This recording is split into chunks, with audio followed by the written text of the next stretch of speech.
I'm sure you'd have heard during the campaign, I said, is the economy stupid? Quoting from what happened in Bill Clinton's campaign. And people thought that I was being offensive, and it did come down to the economy. All the opinion polls showed that the economy and employment were the most important issues. And so what we did was to drill down our message to issues to do with job creation and the economy, and eventually it did pay off. The economy is going to be the number one focus because it affects everything else. If the economy is in a bad way, it affects education, it affects agriculture, it affects sports, it affects every sector of the country. So we're going to have to be dealing with stabilizing the economy. Unfortunately, in this circumstance, we have two major issues. One, macroeconomic stability, and two, debt sustainability. In all the other times that we've gone to the IMF, it's just been for macroeconomic stability, but we have twin problems now. And so we're going to continue the IMF program. We already have requested some discussion with the IMF because we're not part of the negotiation of this program. And so we need to look at how we can all be on the same wavelength in terms of implementing the program. We're not going to jettison the program. I want to make that clear. We're not jettisoning the program. But within the program, I'm sure that there can be some leverage for tweaking it.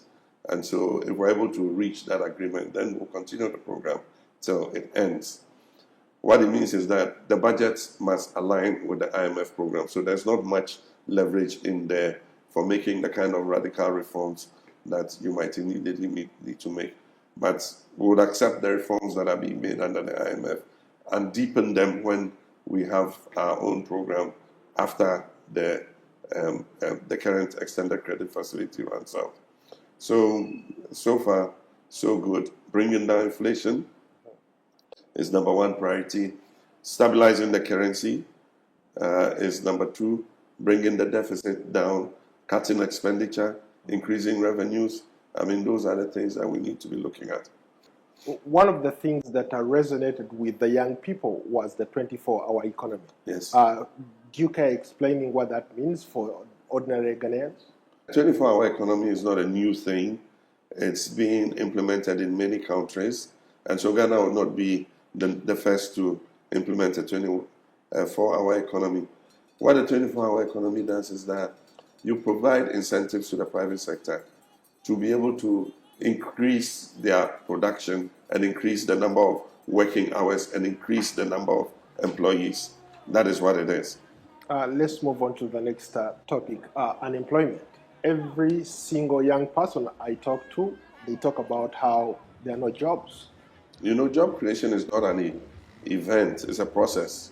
And so you're not going to be able to, with one stroke of the pen, create the number of jobs that you want. The first thing is restoring the economy back to health and restoring it back onto the path of growth. That in itself will begin to throw up jobs. Businesses are suffering. A lot of businesses have laid off people just because of the crisis we've had in the economy. And so just bringing the economy back and letting businesses grow again. We are not interested in the artificial job creation measures that have been done in the past, like NAPCO, where young people were taken through 3 years, paid an allowance, and promised that they will be graduated into jobs, and at the end of the process, they've been abandoned. We're not going to do those artificial job creation measures. We already have the Youth Employment Agency that is creating those opportunities for training and for orientation for jobs. We think that Ghanaians are not all consigned to become employees. If you look at the government sector employs less than 1 million people out of a population of 33 million. And so it's not a viable sector where all the teeming youth can get a job. The best place to get a job will be for the private sector to grow. And in the past, what we've done is pay lip service to the private sector. It is time to take the private sector seriously, both in terms of expanding their capacity to employ, but at the same time, creating opportunities for young people to create their own jobs. Now that we have the African Continental Free Trade Area, it should be possible for us to encourage Ghanaian business to take advantage of that and increase production so that we can export to the other African countries. Mr. President, let me follow up on a quicker point.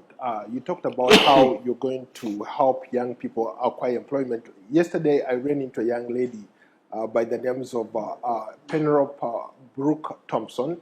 She runs a technical institute where she trains plumbers, artisans Yes. to gain gainful employment. Yeah. But her problem is she doesn't have funds to keep something like that going. Yes. So far, she's been actively doing it for about 2 years. Yeah. But she has trained about 180 who have gone on to Yes. graduate, and they're doing amazing work on them. Yes. So are there programs like that that can support young people like that? It fits into two programs that we have. The National Apprenticeship Program, which would allow master craftsmen to train apprentices and give them the manual skills that they need to be able to either set up their own businesses or go into the world of work. So that is one aspect of it. We also have the intention to expand technical and vocational education training. And government is not going to be able to do it alone. We need a private sector like people like her to come on board. Because if we train skilled labor, people who can use their hands to work, if you look at the direction in which business is going, they're looking more for not grammar school kinds of people, not more people who have done humanities. There's an oversubscription of people who have degrees in humanities, including masters and PhDs. If you look at where business is going, it is going more for skilled labor. And so they need technicians, electricians, carpenters, skilled welders, and so on and so forth. And so if we're able to equip our young people with these skills, it will make it easier for them to be able to find work, both locally, but also externally. You know, the population in Asia and Europe is aging, and so they have a deficit of skilled manpower. And so several countries are signing agreements where young Africans who are well skilled can go and work for fixed contracts, say 5 years, and come back. Germany and Kenya recently signed an agreement to send skilled technicians to Germany to go and work. We're willing to sign those kinds of contracts with other countries. When it comes to education, a lot of young people thought maybe the election could have even gone the other way because of free education. But at the same time, they are worried that this program where a lot of young people are benefiting, or the parents are afraid that once you get into office, you might scrap that. Free SHS has come to stay, and it is not going anywhere. Nobody is going to scrap free SHS. What was said was political talk, and it was just political gimmickry. Free SHS is not going anywhere. We're going to maintain the policy. What we're going to do is to get dedicated funding for it so that it is better resourced than it is currently. There's a lot of waste in the system. We're going to help to make it more efficient so that the teachers, the parents, and the students get the best out of the free SHS. We're going to look at the basic school level too. Because we have focused on free SHS, we are abandoning the basic level. And so the basic level is becoming a major problem. 1.3 million pupils at the basic level do not have furniture. They don't have tables and chairs to sit on. They lie on their stomachs in the classroom or sit on cement blocks. And that's because all our focus has been on the secondary school level. So we're going to hold a national education forum, and that forum is going to bring all the stakeholders together. And we're going to take a look at the whole education value chain. And we're going to come, and by consensus, all of us, it's non-partisan, everybody of every walk of life who has a stake in education is going to be at that conference. And we're going to take important decisions on how to reform our education so that the children get better quality. And so that's what we're going to look at. But the thing about me coming and scrapping free SHS was just political gimmickry by the MPP. Free SHS has come to stay. We're going to make it better. We're going to improve the quality of the food for the children. Here of Galamsey. Yeah. What do you say about it? How are you going to... we had protests last year, and previously there's been a lot of agitation. when this government came, they passed an LI which allowed entry into forest reserves to mine. And since the last 8 years, 37 forest reserves have been, there have been incursions into 37 forest reserves. Some have been almost completely destroyed.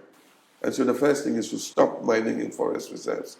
And so we're going to work with the Minerals Commission and the Environmental Protection Agency to see how we implement the law so that it stops this poisoning of our water bodies. Well, Mr. President, thank you so much for your time.